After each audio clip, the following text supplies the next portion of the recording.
All right. So the next question is, Scott, is it necessary to confuse your clients so they don't remember? Is it necessary to confuse your clients so they don't remember your suggestions? So is it necessary to confuse the clients? I don't think so. No, I think, again, that's one of the things everybody says you have to do. Like a lot of the gurus and a lot of top experts say you have to do, but I never did it ever. I realized this, like when your client really has an unconscious breakthrough, they're not going to remember anything that happened, trance, irrelevant, anything like that, because the problem has been resolved so unconsciously that even if they try and describe it consciously, it's going to be confusing anyway. So trying to put layers of confusion on top of things, I think, is nonsensical. It's not necessary. What I do think is necessary, and what you should do, is create a great demarcation between trance and normal awake, normal consciousness, and create a split again, so the unconscious mind can keep processing, conscious mind can drive them home, or can talk to you consciously. Creating a demarcation is important, because that almost, like, if you can imagine, like puts the lid on top of the jar. If the jar is the unconscious mind, you put a lid on it, demarcates it. I think that's necessary. But all of these things like suggestions, I've heard this before, like when you give a client suggestions, you have to speak really fast so the conscious mind doesn't hear you. I don't think that's the case. Like a lot of this stuff people say is like, it can't be proven. It's just more like a strategy they think sounds good. You got to add confusion. I don't think so.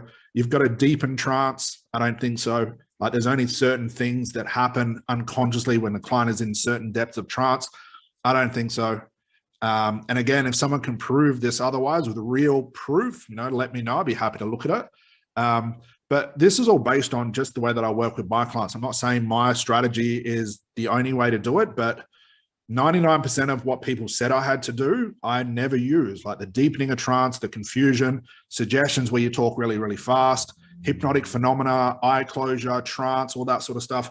All I concentrate, and I think that's come from like the more showy, egotistical part of trance. We're so busy trying to show clients how quickly we get them into trance, and with this awesome hypnotherapist, look at me, I'm so mysterious, and all that sort of stuff. When everybody's concentrating on that stuff, like I call it like the sideshow stuff, I'm concentrating on therapy. I want my clients to have a breakthrough. I couldn't care less how deep they went into trance. I couldn't care about confusing them. I don't care about any of that stuff. All I wanted to know was how quickly can my client have a breakthrough. So I think if you create a split between hypnosis and actual breakthroughs and go for the breakthrough, you'll actually find that you can do some incredible work with the clients.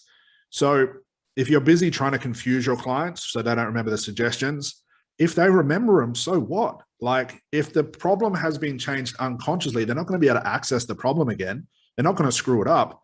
Like another example of this is, you've got to give your clients audios for 30 days. How can you prove that? Okay, this is just another theory. And I never wanted to use stuff with clients based on a theory. And I'm not even just using my opinion here. I tested all this stuff with all of my clients. I was always testing things because I wanted to make stuff shorter. Like another example is you've got to have rapport right at the start of the session.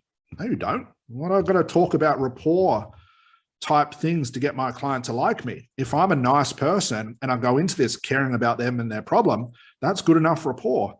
Then it was the suggestibility tests. Like, what do I need to find out if my client can go into trance or not? The very fact they've got a problem means they had to go into trance to create it. So of course they can go into trance. The deepening of trance, never did that. Didn't have to worry about that. I don't care how deep a client goes because that's not necessary. The confusion, all the other stuff that people say you have to do, like it's like the timeline of how therapy should go. You definitely want to test this stuff. Is this stuff actual fact? Or is this just another technique that's going to take up more of your time with clients and do absolutely nothing for them? So I wouldn't worry about the confusion. Concentrate on the breakthroughs. Learn how to do good therapy, not good hypnosis and trance. There's a big difference there because that's what your clients are paying for. Your clients are not going to have a breakthrough because you confuse the living daylights out of them or you put them into this cataleptic trance. Like a lot of people are looking for the deep, deep trances. And then when their client's in trance, they don't know how to do the therapy. A lot of people believe that, like, when my client's in trance, I've just got to say positive suggestions. That's not how it works. It's not like you open up a client's mind and you drop positive suggestions in and it gets closed up and now the positive. It doesn't work like that. Trance is not like that. The unconscious mind doesn't deal with problems that same way. So concentrate on the therapy, the breakthroughs, because that's what your clients are going to pay for, and forget about a lot of the stuff and test it for yourself. Don't just take my word for it. Test those things out. And if you do not need them, like you physically see they have no positive result or do not shave any time off the session you do with clients, don't use them. As you start getting better at hypnosis, you'll actually find, in therapy in general, you'll actually find that you start taking a lot of things out because they're just big time wasters. And they're usually taught as just a theory to sound good. But when you're so busy, like following a formula, it has to be step 1, step 2, step 3, step 4, step 5, and you go into your session so rigidly, it's always going to be hit and miss. Why? Because every client is different. Every client has their own desires, their needs, their hates, and their wants. So trying to generalize people into it works this one way, because all the unconscious mind work this way, and all techniques that can only solve this type of problem, you're locking yourself in a very messy box where if things don't work, you're going to be caught between a rock and a hard place. Rethink the way that you do hypnosis and therapy, and forget about the confusion, all that stuff. It is just not necessary.